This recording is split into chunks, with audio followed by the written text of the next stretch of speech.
Muito bom dia a todas e a todos, meu irmão, meu amigo Rogério.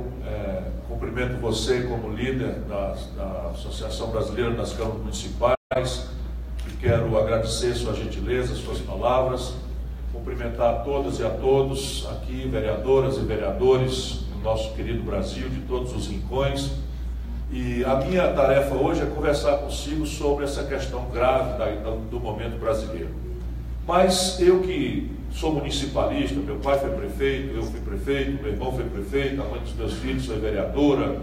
E na velha França, só para dar sustentação histórica, né, às palavras sábias do Rogério, na velha França há uma tradição, é que os ex-presidentes da República encerram sua carreira com um mandato de vereador na sua cidade. E esse é meu plano, lá em Sobral, minha cidade. O Torquato foi meu advogado, é muito meu amigo, ministro, e ele sabe disso, foi a Sobral. Enfim, e lá em Sobral já se sabe que eu pretendo encerrar minha carreira, espero que depois da presidência da República, mas se não for, já aceito com muito bom grado que Deus já me deu, eu quero encerrar como vereador de Sobral, porque isso representa a afirmação de valores muito importantes, muito importantes, que hoje estão completamente rasgados no nosso país. E é para falar sobre valores rasgados que eu tenho aceito esses convites muito honrosos de circular pelo Brasil afora. E a minha grande questão, antes de começar a refletir sobre o tema, é que eu tenho pedido às pessoas, e isso aqui é o lugar mais próprio para eu pedir também, que a gente tem que fazer um grande movimento para encerrar no Brasil essa coisa miúda que está transformando a política brasileira num exercício de confrontos odientos, mesquinhos, como se um país extraordinariamente complexo, maravilhoso, difícil, amado apaixonadamente por nós, como é o Brasil, pudesse ser resumida essa conversa mole de dividir a pátria entre coxinhas e mortadelas. O Brasil não cabe nessa miudice. O Brasil não vai sair dessa situação difícil, complexa, da mais grave crise da nossa história. Eu tenho 38, vou para dentro de 39 anos de experiência, Rogério. 39 anos. Né? Eu gosto de dizer nessa parte que eu nunca respondi um inquérito, nem sequer para ser absolvido, que nada mais é do que a minha obrigação. Nada mais é do que a minha obrigação, mas os tempos estão tão estranhos que a gente faz essa pabulagemzinha, né, de apresentar aqui o currículo, a ficha corrida, porque a situação está feia no país. Pois bem, eu nunca vi uma crise com este contorno. E estou dedicado a estudar o Brasil também, não há na história. Porque nós estamos vivendo basicamente uma crise econômica sem precedentes, os números são concretos, estamos vivendo uma crise institucional muito grave, todas as instituições centrais do Brasil estão sob crítica. Ninguém defende o sistema político, ninguém defende o sistema tributário, ninguém defende o sistema previdenciário, ninguém defende o pacto federativo do jeito que está tudo de cabeça para baixo, para bem dizer, e há uma enorme confusão sobre o que fazer para resolver isso. Mas há também uma crise política, de confiança da sociedade na sua liderança, na sua representação. Há uma crise de formulação. O Brasil tem hoje 27 milhões de pessoas entre desemprego aberto e a informalidade, o biscate, para onde está sendo empurrada a nossa gente, sofrendo carreira de guarda municipal, de rapa pelas cidades todas. Já mataram esses últimos 12 meses no Brasil 62.800 pessoas. Isso é 2 tanto, turma boa, 2 tanto da soma de morte de todas as guerras que o planeta Terra viveu, e ainda sobra um tostão. 62.800 jovens, negros, pobres, em tudo quanto é de cidade, porque já não está mais um problema só na grande cidade, está descendo para a pequena, para a média cidade. Ou seja, é uma crise que tem caras por todos os ângulos, que está deixando, e aí em cima disso o povo olha para a política. Porque ninguém inventou ainda, e isso é que nós temos que, humildemente, mas com muita energia e autoridade, mostrar para o nosso povo. Porque o esporte nacional agora da grande imprensa é esculhambar os políticos. E não é que a gente não mereça crítica, a gente merece crítica, mas peraí, não dá para separar, uma coisa é o joio e outra coisa é o trigo. No mundo inteiro a crítica faz isso, esculhamba o errado e faz um contraponto para o povo saber que as coisas são diferentes na vida. Existe o médico que é dedicado, existe o médico que é desonesto, existe o advogado que é sério, existe o advogado que não é sério, Mas no Brasil, isso é de propósito, virou esporte a esculhambação dos políticos generalizadamente. Ninguém faz exceção. E aí o que é que acontece?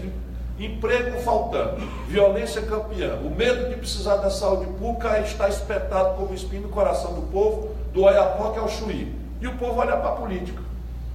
E ao olhar para a política, o que toma notícia todo dia, dia outro também, é a roubalheira, é a impunidade, é o privilégio, é a esculhambação. Ora, ninguém inventou ainda na humanidade um computador que resolve as coisas coletivas. A humanidade, nos países mais avançados que tiver, não aprendeu ainda a fazer um robô que resolve as coisas comunitárias. Só existe um caminho para resolver as coisas, a política. Fora dela, não tem saída. E nossa grande tarefa, que temos a mesma vocação, é recuperar a confiança do nosso povo pelo exemplo e pelas ideias. O exemplo, cada um de nós cumpre na medida em que aceita ser uma pessoa que dedica seu tempo, suas energias, o tempo da sua família, a cuidar das coisas da comunidade, a cuidar das coisas da nação. E isso é uma coisa de uma vocação que deve ser a mais nobre de todas, embora ali também entre o oportunista, entre também o salafrário, porque a obra humana é assim. Mas a nossa sorte é poder dizer com toda a moral e autoridade que não tem um vereador, um deputado, um federal, um senador que não esteja aí votado pelo povo. Então, se a coisa está errada, precisa a gente ter humildade para dizer que a coisa está errada aqui mais embaixo, né? Para a gente saber. Mas não é verdade, não. A média do Brasil é de gente muito dedicada às coisas do Brasil, e eu conheço isso. Nós estamos passando um mau momento. O exemplo, então, é cada um de nós que deve dar, mas a ideia é que vai redimir o Brasil. E aí eu quero repartir com vocês brevemente, não é, para não cansar vocês mais, já está quase na hora do almoço, mas o que é que eu ando vendo no nosso país. E eu estou fazendo de um jeito que a gente não ofenda nem os coxinhas nem os mortadelas, né, para não repetir a mesma coisa. O Brasil, em 1980, olha o que é que eu ando dizendo. O Brasil, em 1980, tinha 130 milhões de pessoas e representava 1% do comércio do mundo. A China, no mesmo ano de 1980, tinha 800 milhões de habitantes e representava 1% do comércio do mundo, igual com nós. Ou seja, relativamente, que a gente tinha muito menos gente, o Brasil era um país muito mais rico, muito mais desenvolvido do que a China. Hoje, o Brasil representa o mesmo 1% do comércio do mundo e a China já representa 12,5% do comércio do mundo. E aqui a gente vai começando a entender o que é que está acontecendo. O que é que aconteceu? Em 1980, o Brasil tinha uma estrutura industrial, só para falar num dos anos, que a produção do Brasil na indústria era a soma do que produzia a China, a Coreia do Sul, o Vietnã, a Malásia, Singapura e mais todos os tigres asiáticos, ainda sobravam tanto. Hoje, só a China produz 8 tanto que o Brasil produz. Só a Coreia do Sul produz 4 tanto que o Brasil produz. A Coreia do Sul tem marcas de eletroeletrônica tipo Samsung, LG, não sei o que, o Brasil não tem nenhuma. A Coreia do Sul tem 5 marcas globais de automóveis e o Brasil não tem nenhuma. Né? O Hyundai, o Sonata, não sei o que, eu não sei da marca não, mas eu estudo a parte da economia. O que aconteceu? O que aconteceu é que de 1980 para cá o Brasil parou de crescer. Ou, para dizer o número exato, nós estamos crescendo 2% ao ano na média. A riqueza do Brasil, de 80 para cá, cresce 2% ao ano na média. E a população cresce no mesmo período 1,7% ao ano. Ou seja, se a riqueza cresce 2% e a população cresce 1,7%, quase a mesma coisa, por cabeça nós estamos parados. Como a gente sabe que é uma renda concentradíssima no Brasil, a pior distribuição de renda do mundo, vocês traquejam isso com o povão, a pobreza e tal, e olhem também para cima, tem informação e circula e viaja, estão vendo? A desigualdade. Então o Brasil tem um bocado de 0,4% que cresceu por cabeça, somado, tirado do povo e concentrado no Barão, né, que está aí jogando prata para o ar, como diz o Raimundo Flávio, meu conterrâneo e amigo, na música dele. E isto tem explicação. A concentração de renda do Brasil chegou ao ponto em que 6 brasileiros, repare bem, essa hora que eu falo as coisas, ligado, parece que eu estou mentindo. Eu digo, vá no Google, né? Vá no Google e pesquisa. 6 brasileiros hoje têm a fortuna igual às posses de 100 milhões de brasileiros mais pobres. O Brasil é 206 milhões de habitantes. Pois bem, 6 brasileiros têm hoje riqueza, a fortuna somada, equivalente à renda de 100 milhões de brasileiros. Isto não tem em nenhum lugar do mundo. Isso está acontecendo por um conjunto de erros estratégicos que derivam da gente não ter tido a capacidade de compreender que o velho modelo que o Brasil adotou de economia morreu. A gente tentou industrializar o Brasil e funcionou. Produzimos a partir do nada a 15ª economia industrial do mundo. Mas nós fizemos isso. Isso aqui, pô, me sinto Roberto Carlos desse jeito. Detalhes tão pequenos de nós dois tamanhos. Eu sentei. Brincadeira. Eu estou aqui em casa, me sinto alegre.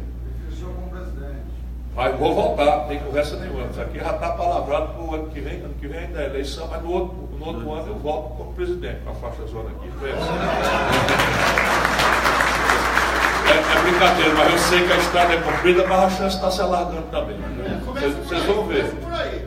Eu quero uma foto contigo, viu? Que eu fui bem bruto, que ele veio tirar uma foto e o ministro estava falando aqui. Não, Maria, não posso perder esse voto de jeito nenhum. Já tem 15, ó, e você é o 16º. Já me falar em Itajubá? Itajubá, muito. Então vamos voltar aqui. Então o Brasil montou um esquema de desenvolvimento industrial e, em vez de fazer isso baseado no esforço de fazer poupança em casa, nós criamos isso fundado numa dívida externa. Quando essa dívida externa quebrou o Brasil, de lá para cá nós temos agido da mão para a boca, porque tem muita emergência. Primeiro era a grande emergência, isso aconteceu ali nos anos 80, por isso que eu boto a comparação no ano 80. Primeiro era a grande emergência da redemocratização. Como é que a gente ia brigar por um modelo econômico se a gente não tinha nem democracia? Então era a ideia de restaurar a eleição direta, anistia, constituinte. Então aí nós ganhamos todos. Eu acredito no milagre da política, que a turma está meio descrente, porque a minha geração, nós ganhamos todas.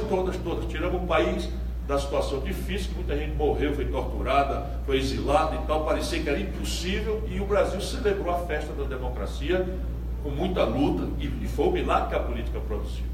Depois nós passamos um tempão, porque morreu o Tancredo Neves, um desastre para nós passamos um tempão com outra fogueira, outra emergência, inflação alta demais. E aí, inflação alta demais, que a hora que a gente ia discutir projetos, desenvolvimento, industrialização, política industrial, ciência e tecnologia, educação, não, tudo era mundo agora, acaba a caristia, com a caristia não dá, se elegia um presidente, 3 meses depois estava desmoralizado, e tome plano, e quebra o Brasil, não tinha outro jeito, até que nós chegamos no real. Aí eu já era ministro, fui governador e ajudei o Itamar Franco, esse grande brasileiro que foi injustiçado, e que criou a condição política, de novo a política produzindo um milagre, para desfazer o pacto inflacionário de quase 20 anos. Derrubando a inflação espetacularmente com o Plano Real. Mas só que o Plano Real não era um projeto para o país. Eu ajudei a fazer, a gente tem que ter humildade. Foi uma coisa extraordinária? Foi. Bem feito demais? Foi. Não estou me elogiando, estou elogiando os técnicos que ajudaram a fazer e tal. Mas o Plano Real, mal comparando, era como se fosse uma febre. Vamos dizer, a gente que conhece a vida, sabe que febre não é uma doença. A febre é um sinal que o corpo da gente manda para a nossa inteligência para saber, presta atenção aí que tem alguma infecção. Ou na garganta, ou na urina, ou no pulmão, ou sabe lá onde é e tal. Presta atenção. Mas se a febre passa muito da conta, vem convulsão, então a gente tem que tratar a febre. Mas não pode ter ilusão de que a febre é doença. Mal comparando, o real era isso, era um antipirético. Nós tínhamos uma febre grande, que era a inflação, que era derivada do colapso financeiro do Brasil, virou um mecanismo perverso de financiamento, do desequilíbrio do setor público, e aí nós criamos um antipirético, derrubamos a inflação para preparar o doente para a infecção. Foi tão sucesso que nós elegemos o Fernando Henrique, e o Fernando Henrique, no lugar de levar o doente para o hospital, levou para o samba. Foi passear, achou que aquilo era bom demais, e resultado, aumentou muito o consumo, mas a produção foi caindo. A produção brasileira foi caindo. Como é que a gente compensou aumentar o consumo com a produção caindo? Importando. Então cada carro aqui está com celular, tudo vem do estrangeiro. O microfone que eu estou falando vem do estrangeiro. Que Deus o livre, precisando tomar um remédio, 80% vem do estrangeiro. 80% do carro, o valor do coração econômico do carro, mesmo feito em Minas Gerais, ou em São Paulo, ou em Pernambuco, vem do estrangeiro. Toda a parte de eletrônica, mecatrônica, embarcada, tudo vem do estrangeiro. Os paletós da gente não amassa mais como amassava antiga, é as fibras que vem do estrangeiro. Aí você tem todos os meios de diagnóstico médico que vem do estrangeiro. Para bem dizer, 60% do óleo diesel que estão queimando nos ônibus da cidade de vocês, da nossa, estão vindo do estrangeiro. 60% do óleo diesel, da gasolina, estão vindo do estrangeiro. E aí acontece o seguinte, você expande o consumo na época do real, porque acabou o imposto inflacionário, não faz a produção, aumenta o consumo, aumenta a importação. Ao aumentar a importação, o país não tem dólar para pagar. E aí a gente quebra. Quebrou 3 vezes no governo Fernando Henrique. E a gente precisa entender, isso não é para falar mal de ninguém não, é porque esse filme é que está aí, marcado para matar qualquer um que matou a Dilma, do mesmo filme. Como é que um país quebra? Uma loja, uma fábrica, a gente sabe como é que quebra. Passa na frente, está a porta fechada e uma placa lá, né? Quebrou. Arrebentou, apartou a banda. Então pronto, está lá quebrado. Um país é uma instituição permanente. Ele não tem uma porta que ele fecha. Como é que a gente diz que um país quebrou? É quando a gente vê a moeda desse país derreter em comparação com o valor da moeda internacional de troca, que é o dólar. E aí ninguém precisa ser economista, que os cabas gostam de falar umas coisas difíceis para parecer que só eles entendem o assunto. Tem nada disso. A questão básica é o seguinte, por que esse assunto da comparação do valor da nossa moeda com o dólar é um assunto que tem que ser popular, cada vereador que tem que dominar para conhecer as coisas e ajudar o povo. Eu explico para vocês, a gente não compra dólar, mas a gente come pão. Se der certo, a namorada nova foi interessante, a gente leva para comer uma pizza no domingo. Pão e pizza é trigo. O Brasil não produz trigo com suficiência, tem que comprar do estrangeiro. Tudo que a gente compra do estrangeiro, compra com dólar. Então, se quando o Fernando Henrique toma posse, a gente precisava de R$1 para comprar $1 de trigo. O preço do pão era esse. Na hora que o Fernando Henrique quebra o país, a gente precisa de R$4 para comprar o mesmo $1 de trigo, ou seja, o pão sobe 4 vezes o preço. Como a renda não acompanha, eu perco a capacidade de comprar pão, entendeu? Então a gente não compra dólar, mas anda de ônibus. O que é o preço da passagem de ônibus? É o diesel. Se eu estou comprando o diesel do estrangeiro, eu precisava de R$1 para comprar $1 de diesel, a passagem do ônibus era desse preço. Se eu passo R$4 com o mesmo dólar, eu perco, a minha renda não acompanha, eu perco a capacidade de comprar, ao invés de 4 passagens, eu posso comprar uma. Eu não compro dólar, mas tomo remédio. O remédio é 80% importado, eu precisava de R$1 para comprar $1 de Tilenol, e doravante, quando o Fernando Henrique quebrou, eu precisava de R$4 para comprar o mesmo $1 de Tilenol. Como a minha renda não acompanha, eu perco a capacidade de comprar 3 Tilenol de cada 4 que eu podia comprar antes. Aí eu me sango. Então eu fico feliz quando eu estou consumindo, e quando quebra eu fico zangadíssimo com o governante que me ferrou, porque eu não entendi, ninguém me explicou nada. Eu podia comprar 4 Tilenol e agora só posso comprar 1 com o meu salário. Aí vem dar passagem para o Lula. O Lula teve 2 vantagens. Primeiro, ele recebeu o governo, como o Brasil estava quebrado, recebeu o governo com a taxa de câmbio, se fosse o valor de hoje, R$9,20. O valor de hoje, repare bem, R$9,20, que eram os R$4 que o Fernando Henrique fez, mais a inflação atualizada para hoje, dava R$9,20. Ou seja, o povão precisava de R$9,20 no dia da posse do Lula para comprar $1 de Tilenol, ou de passagem de ônibus, ou de eletroeletrônicos, celular e tal. Quando o Lula termina os 8 anos dele e entrega para a Dilma, a taxa de câmbio estava em R$1,75. Ou seja, mal comparando, o Lula aumentou a capacidade de consumo do povo, durante os 8 anos dele, 4 vezes. Com a mesma renda, eu podia comprar 1, podia passar a comprar 44. Por que não quebrou? Porque aí a produção não acompanhou. Aí o consumo subiu. O que aconteceu? O mesmo filme, aumentou a importação. Tudo vem do estrangeiro, o país se desindustrializando, o número é chocante. Já digo para vocês. Por que não quebrou na mão do Lula? Porque a China, que era 1% igual ao Brasil, apostou na produção e cresceu muito nesse período. Ao crescer muito, a China comprou grandes volumes, compra ainda, grandes, enormes volumes dos produtos tradicionais do Brasil. Só para vocês terem o número, que é melhor do que a gente dar opinião, porque o número é uma coisa que não aguenta pancada, né? Então, quando o Lula entregou o governo para a Dilma, nós estávamos vendendo uma tonelada de minério de ferro, tirado de Minas Gerais e tal, por $190. Quando a Dilma foi derrubada, nós estávamos vendendo a mesma tonelada de minério de ferro por 38. Quando o Lula entrega o governo para a Dilma, nós estávamos vendendo um barril de petróleo por 110 dólares. Quando a Dilma foi derrubada, o mesmo barril de petróleo estava sendo vendido a 30. Então o que acontece? O Lula, porque trouxe a taxa de câmbio para baixo, e aí é uma coisa de economia que a gente pode conversar outra hora, mas ele trouxe, ele melhorou o consumo da população, a população ficou muito feliz com ele, bateu palma, como bateu com o Fernando Henrique lá atrás, e o Lula teve a sorte de que esse buraco na conta do Brasil com o estrangeiro de importado foi compensado pelo preço grande da soja, do milho, tudo que a gente produz de baixo valor agregado explodiu de preço como nunca aconteceu na história. E o Lula então consegue eleger a Dilma e sai com 84% de aprovação. A Dilma entra e aí tomba essas coisas todas. O que acontece? O país quebrou.